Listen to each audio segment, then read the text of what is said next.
Welcome to America News.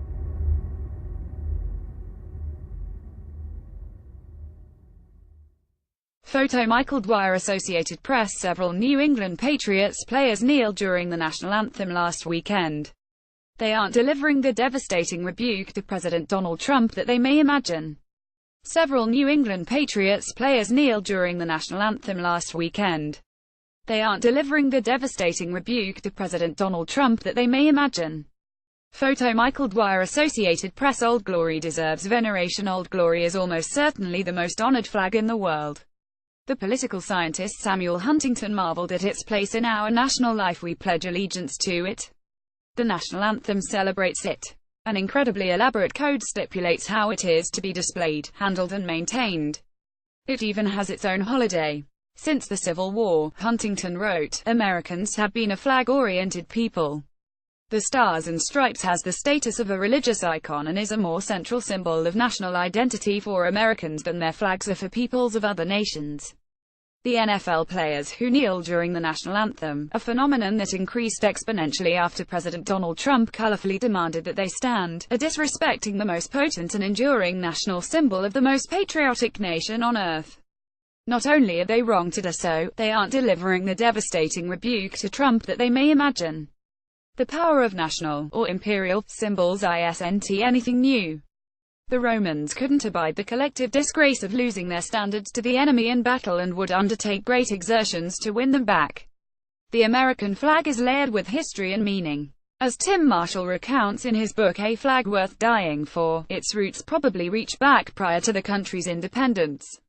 It may owe its red and white stripes to the flag of the Sons of Liberty, the revolutionary agitators who carried out the Boston Tea Party. The rebellious stripes of that flag, lacking a field of stars, don't look like much. In 1777, the Continental Congress added the stars, white in a blue field representing a new constellation. The flag took time to catch on. The Civil War, which tested the integrity of the flag, represented a watershed.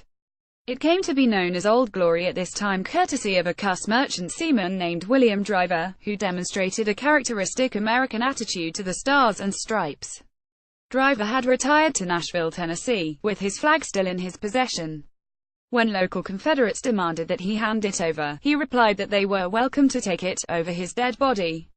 Secreted away in a bed quilt, the flag was eventually handed over to Union forces, and the legend of Old Glory spread. After the war, Union veterans advocated for the display of the flag and for its veneration. The National Flag Conference of 1923, yes, there was a National Flag Conference, set out the code subsequently adopted by Congress. Per the code, the flag represents a living country and is itself considered a living thing. It states that no disrespect should be shown to the flag, and when it is taken down, it should be placed into waiting hands and arms. Some of the code is honored in the breach. It urges against using the flag on clothing or in advertisements, but it captures America's passion for its flag. At times of crisis, the phrase rallying around the flag isn't just a figure of speech. In one survey after the 9/11 attacks, 80% of Americans reported that they were displaying it. This is why the NFL kneelers are cutting against the American cultural grain, besides picking the wrong target on the merits. The American flag isn't a Confederate monument, indeed the opposite. Our military fights under it.